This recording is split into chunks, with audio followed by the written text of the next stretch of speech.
This special edition of Kansas City Week in Review is made possible by the generous financial support of the Reach Healthcare Foundation, dedicated to improving healthcare access and quality for the poor and medically underserved. Additional support is provided by Dave and Jamie Cummings, Smithfield Foods, Hawes and Wilkerson Insurance, and from viewers like you.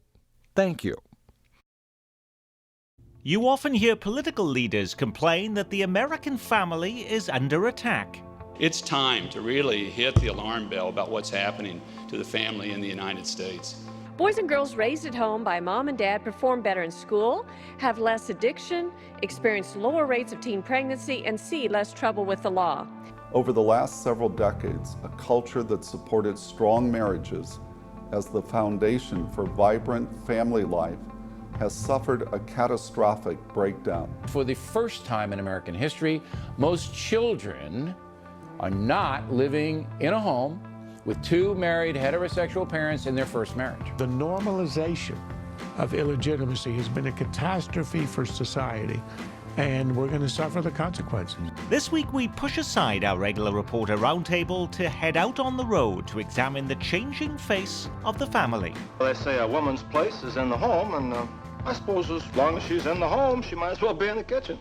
We're at UMKC, where we're partnering once again with the American Public Square, this time to track the shifting roles, trials, and tribulations of today's families. The number of men who stay home with their children has actually doubled.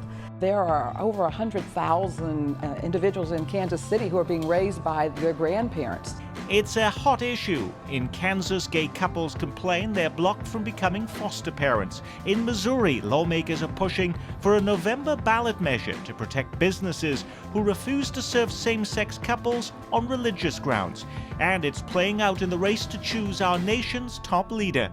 I'm for traditional marriage. Let's talk about gay marriage for a second. I believe in traditional marriage between one man and one woman.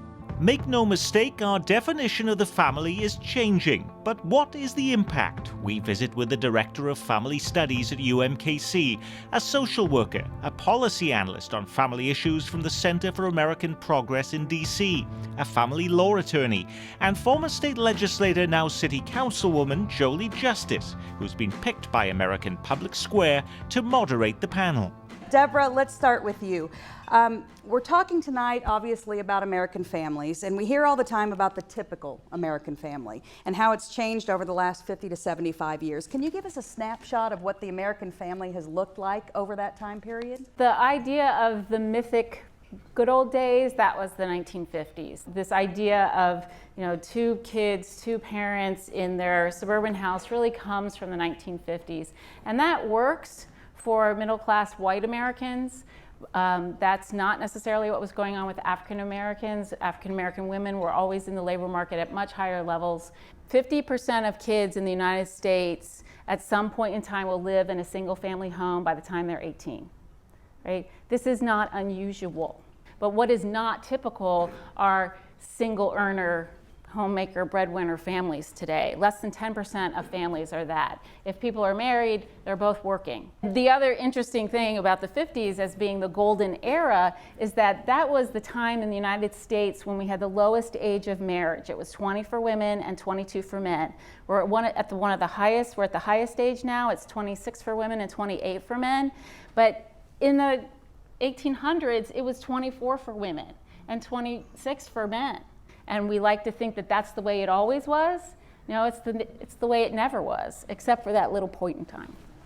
Sarah Jane, you work for the Center for American Progress, and you focus a lot on economic issues as they relate to working families. Give us a snapshot right now of what the American family looks like, and from your research, what are the major issues facing our families today? One of the things that we know is that wages, particularly wages for men, have been stagnating, if not declining, since the 1970s.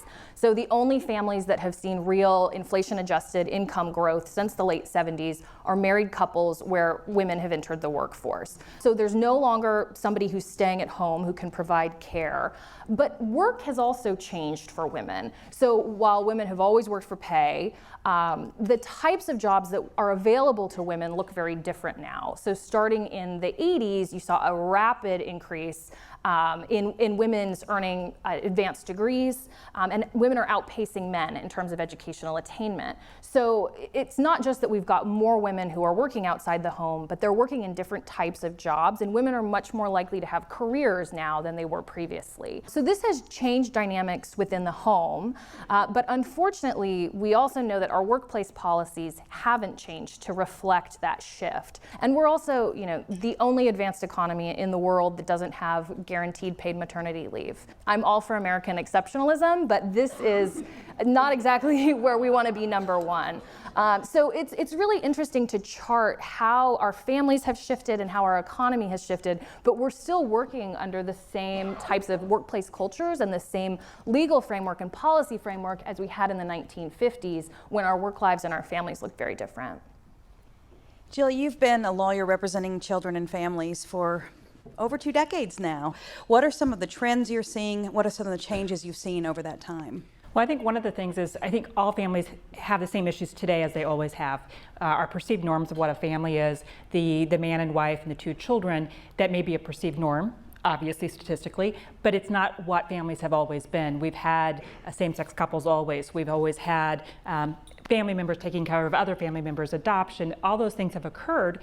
Our laws just haven't recognized them. And so as we have become more willing to talk about our issues and what our families actually look like and owning up to that, that's not, that's my significant other, that's my, my partner, instead of that's my friend that I live with and we're raising somebody else's children. We're recognizing these as families. Unfortunately, our law doesn't recognize those things. And have you seen with the passage or the Supreme Court decision this summer, have you seen it the laws are now catching up, or is this something that's just going to play out in the courts? There's just so many things that are just out there. They're like, oh, we haven't thought about, and just the impact it's going to be case by case, bringing those things to the eyes of the court and then the legislation to follow.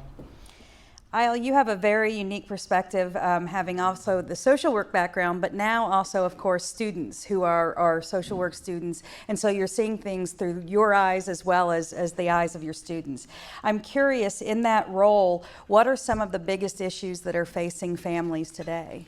What families are truly faced with are trying to survive economically. We are struggling so just to make enough to keep our households running. And that doesn't matter if it's a 2-person household or if it's a 1-person household. And for many, it means working 2 and 3 jobs. So therefore, it's impacting the quality care that they are there with their child and the quality of interaction with their children. And then because of our lifespans and everyone's living longer, and those of us, I'm kind of at the end of the baby boomer era, but many of us are taking care of our parents, so now the caregiving roles are reversed. So we're seeing multi-generational families and the stressors that, of course, there's lots of great gains from that, but there are a lot of stressors that come from that hit on all levels of the family.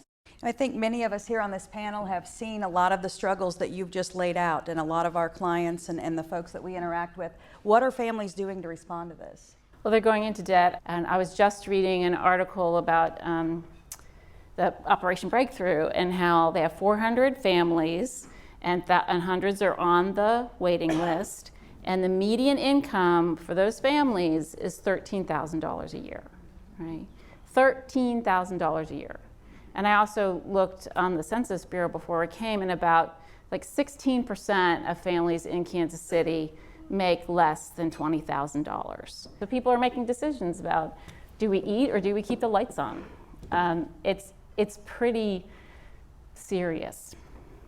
I live on 40th and Belfont. It's considered the hood. I don't feel safe in my neighborhood. I don't know if I'm gonna go to a foster home or one of my relatives, and I'm really scared. I think it's important that everyone in the city cares about what happens in this building to these children for several reasons. Number one, these kids are part of our future as a city. And if the city is going to make it as a functioning community, we have to see about these children. These kids have tremendous gifts and talents that in many times, because of limited resources, are being wasted. And we're coming very close to being a society that saves tin cans and throws out children. And I think that's the scary part. My name is Sister Berta Saylor, and Operation Breakthrough really began in 1968. We weren't incorporated yet as a center. My mother said we need a place for our small kids. We had an elementary school, so we opened our living room for 4 children. And now we have 670 kids a day with a waiting list of 1,200. Our families, despite working every day, are getting poorer and poorer with less and less resources, and it's harder and harder to make it. There's lots of issues in this part of the city. The parks aren't safe sometimes for kids. The streets aren't always safe. Our mothers are hesitant to let their kids go out and play. We had a mother live for a week at a bus stop with 2 children, and she never missed a day of work. I think a lot of folks would have been calling work and saying, I can't come, I'm really tired. So I think our kids go home to varied situations. I really don't feel safe at the shelter. The shooting was right behind our house. I do not have any heat at my house. Food's an issue. Utilities are getting to be a luxury in this part of the city. You don't want to show everybody that you really hurting inside. I really don't have any best family memories. I asked an 8-year-old one day what she worried most about, and her answer was the rent. 8-year-olds shouldn't have to worry about rent. A 4-year-old said to me one day, if I grow up, I want to be a fireman. Our roving reporter Nick Haynes has flashed a card and said he would like Absolutely. You'll see on your tables, by the way, ladies and gentlemen, you have these little pieces of paper that say question. We'll be getting to your questions. This is all about you. There's little boxes at the bottom. Check if you want to ask your question or if you want Nick to ask the question. Some people like to be anonymous, and I understand that. Steve wants to know, I don't want to drag this into the presidential race, this discussion, but is part of the anger from the Trump voter this part of this confusion and being fed up about the uncertainty about changes in the family? You know, there's a lot of anxiety around the increase in single parenting. A few years ago, we hit the point where the majority of births to women under 30 were to unmarried women. One of the survey findings that I found really shocking, it used to be if you polled people and you asked them, how do you identify? Regardless of income level, the majority of people would say, I'm middle class. And we're starting to see survey results now where the majority of people say, I'm not middle class, I haven't made it to the middle class, I'm working class or I'm working poor. And that's a really profound shift. So things that previous generations could take for granted, being able to afford to buy a home, being able to send your children to college, being able to save for retirement, those are luxuries now that more and more families can't afford. And so I do think that that's a piece of what's going on. You know, folks are looking at their parents and the folks who came before them and realizing, I'm not able to reach that same standard. And I'm unable to access the American dream.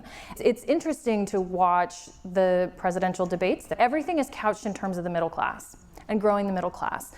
Poverty has become, in many ways, a dirty word in policy circles because people don't want to admit how stark things have become. It's interesting to think about this in the context of a family discussion as well, because we talk a lot about marriage as the solution, right? And that marriage is going to be what lifts these families out of poverty. But what we know is that money is what lifts families out of poverty, right? And unfortunately, that's oftentimes the solution that gets offered is, well, if all these people would just get married, then their problems would go away. And all that means is you've got 2 stressed people in a household who are still having difficulty getting by. And you know, when LBJ started the Great Society, the War on Poverty, many of you aren't old enough to remember this, but you can see it in your history books. Some of us lived through that, the start of that. Remember, we're going to reduce poverty. We're going to end poverty. And you can go back to when that program started under LBJ to today, and poverty rates in America are roughly the same. After having spent trillions of dollars, it hasn't worked. We need to convince people that this is a problem of what's happened to our family structure, and there's a way to solve it. Lots of questions coming in, everybody wanting to be anonymous, and that is just fine. Patrick asks, I read that 40%, there could be 7 Patricks in here, ladies and gentlemen, we don't know. All Patricks, please rise. All right. I read that 40% of Americans do not take a single day of vacation. So what is that doing for Americans' mental health. So what happens, of course, is that we see an increase in anxiety, we see an increase in stress, and then even for those folks that do go on vacation, they don't unplug. So they're still checking their emails or on their phone, so they are constantly doing that. So what do we see? What do you see on commercials? All the commercials are either about, irritable bowel, or they're about something to help me to sleep, something to help me then to get up and function. So what's happening is our mental health, our status of our mental health is drastically having an impact on our physical health. And so we're seeing that we are turning ourselves into much more unhealthy individuals that are not there for our children, are not there for our spouses or our significant others, or not there for whoever we're taking care of. We actually have a couple of questions, if I might. Let's start with Ken. In Norway, more than 80% of couples have their first child out of wedlock. The numbers are similarly high in Sweden and Denmark. Yet Norway ranked first, Sweden second in the United Nations Quality of Life Survey. Norway and Sweden are countries that have some of the most generous parental leave policies in the world. They guarantee paid time off not just for mothers who give birth, but also for fathers. And it's interesting because I was actually meeting with a delegation from Sweden last week, and one of the things that they were really proud of was they just expanded their paternity leave for dads. And if you don't take your time as a father in that country, people look at you funny and they think there's something wrong with you. Can you imagine what it would be like in the US if your boss came up to you and said, "You just had a baby, Dad, go home and spend time with your family"? The other side of it is that they have very high tax rates, right? And so this is a matter of will, right? It's a matter of will. What do we consider is important? We would never be able to have the level of support that we would you see in the Scandinavian countries because just our American population would never support the level of taxation that would be required. We have a second question here from Danny. My partner and I have 2.5-year-old twin boys, and our process for going through it was quite challenging. What do you think the future of same-sex couple families look like from the point of access to children? We were told a lot that our situation wasn't conducive. That was the word that they used a lot. I think you're going to still see a lot of agencies that are religious-based that still discriminate against same-sex couples, whether they're married or unmarried. That's just going to happen. The state of Missouri has historically not been friendly to same-sex couples who were fostering, even if they were married. Still to come, more questions from our audience at Pearson Hall at UMKC as we continue the changing face of the family. Next, though, meet one of those changing faces, Star Parker from Kansas City, whose family we're tracking as part of KCPT's new Redream project, tracking what the American dream means today. I grew up in Kansas City, Missouri, born and raised. Well, at the age of 15, my sexuality was discovered that I was a lesbian from a family member, and they told me to talk about it. The secret was safe. I got a phone call that next morning about 6 a.m. how I was going to hell and I wasn't raised to be that way and to come get my stuff. If you're not living right, we don't want you here. 15 years old, no place to go, no family, no friends, no church home. I was living out of my car some days, not having a place to stay, couch surfing, and school wasn't really a priority then because I was too worried about where I'm gonna sleep and what I'm gonna eat that night. My girlfriend at the time, we were on our first date, and she told me that, "Oh, by the way, I found out I was pregnant today. I just want to be honest and let you know what you're getting into, but I do plan on going to the doctor and getting it taken care of." And for me, that was the most hurtful thing I've ever heard. My personal belief is there's always someone who could use a child. I didn't want her going through that process, and I asked her not to, and I told her that I would be there regardless of if we worked out or not. And she believed me, and we kind of went from there. Going into the hearings, lawyers were telling me, we can't guarantee 100% that you will get custody because this county is in fact very hard on homosexuals in general. I think my son's life would have turned out a lot different if I wasn't his appointed mother. Like, he was my blessing. I think we both were placed in each other's lives for a very specific reason.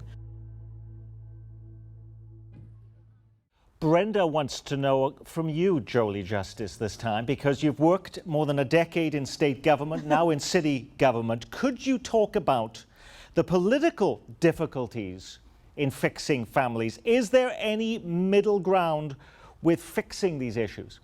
My very first year in Jefferson City, I had a man stand up right after we had lost a vote on child care assistance in the state of Missouri by 1 vote. Had a man stand up and say he would never vote for child care assistance in the state of Missouri because it was not the state's role, that a man should be in the workforce working while his wife was home taking care of the child, and therefore government had no role at all to play in child care assistance. And I thought that maybe that was an isolated thought, but unfortunately, the last year that I was in the legislature, which was just 1.5 years ago, we had a proposal on the table to start funding universal pre-K in the state of Missouri. And waiting on our desks that day was a memorandum from one of our colleagues who said right then and there that child care, in particular universal pre-K, was a feminist conspiracy. It was so that we could find people to take care of our kids for us so that we could go out into the workforce and work when we were supposed to be at home taking care of our children. Now, these 2 men were my contemporaries in the Senate, so this is a problem. But I will tell you, for every person who had that conversation, we were able to reframe things and talk about it from an economic development standpoint. We were able to talk about it from a social justice standpoint, even though it was incredibly slow, able to make incremental changes. And so sending the right people there, not just by sending Sister Berta to Jefferson City every year, you have to send small business owners, you have to send Fortune 500 companies, because those are the folks that are influencing the people who are making the laws, and you have to make sure that they understand that this is good for society. So yes, it can be done, you just need to get the right mix of people. If there were one single policy change that would improve the lives of American families today, no matter how the family looks, what would you start with? I would start with a fair living wage, because I think if we did that, so many of the other problems would then be resolved. Job protected paid time off. There was a study that was done a couple of years ago funded by Maria Shriver's foundation, and they asked working women what they needed, and a lot of them said higher wages, but even more said paid sick days. Because having a good paying job only takes you so far if you're going to get fired because you got the flu. I think I'm just going to go with universal health care. I think that there's so many bankruptcies come from unpaid medical bills. Just that I just read something that said most households can't even take a $500 hit, $100 to go to the hospital, medicines, etc., just spiral down. So I think universal health care. Well, I want to thank our panel tonight. Next on the changing face of the family, along with our panel of experts, we also brought together a panel of parents. I am married with 2 kids. My wife and I have been together for 17 years. I'm a divorced dad of 3. I've been divorced for 2 years. I share custody with my ex-husband. We've all talked here tonight about our different family structures, and I'm curious, has the issue come up with your children where they're asking about your family structure compared to other family structures that they see? Being a same-sex couple, being an interracial family, all 3 of our children are Hispanic. There's a lot going on right now in social media about how important it is that white parents talk to their kids about racism. But what I find is that, without exception, those articles assume that white parents are parenting white children. And while I don't think that makes my discussions with my kids any more or less important, they're very different. There's been a lot of experiences I've had where I've realized that there's things they're perceiving that I would have thought were years down the road. So I'll give 2 examples, and they're mostly my oldest child. But at 4 years old, she came home from school and they'd been talking about Martin Luther King Day, and she said, "You know what, Mom? If I was alive when Martin Luther King was alive, and we wanted to go to the movies, I couldn't go with you." Now, she's Guatemalan and she's darker skinned than my other Hispanic children. She said, "Ben could go, maybe Jocelyn, but I couldn't go." And then more recently, we recorded The Wiz that was on TV. She turns to me and she says, "I really like this movie. I like that there's lots of brown people in it, because most movies just have white people." And while I recognized that, I didn't know that that's what she was perceiving already. Michael wants to know, What do you say to those who argue that children are best served when they grow up with both a mother and father of the opposite sex in the home? I think children do best when they grow up with love in the home. We are conscious of the fact that we want our daughters and our son to learn from healthy men and women, and we surround them with both. Our middle child is a survivor of some pretty significant early childhood trauma, and there have been many people along her journey that have acknowledged that at that time in her life, she needed a safe place, and for her at that moment, that could not involve a man. In that case, we weren't just an acceptable option, but we were the ideal option for her, and I think that that's not considered enough. There are a lot of families out there that can love kids regardless of their gender. Each of you have a magic wand. What one thing do you think we could do, or you could do, individually or as a society, to make the lives of American families just a little bit better? Encourage living wage trades that are in high demand. A combination of universal health care and improved paid time off for families. Acknowledging all families is valid. In addition to all of those, so I get 4. Universal health care. I know many people who make decisions that aren't necessarily good for their family simply because they're terrified of, and I have made them myself, terrified of losing health insurance. Thank you, Zach. Well, let's give these panel members a big round of applause. Great work.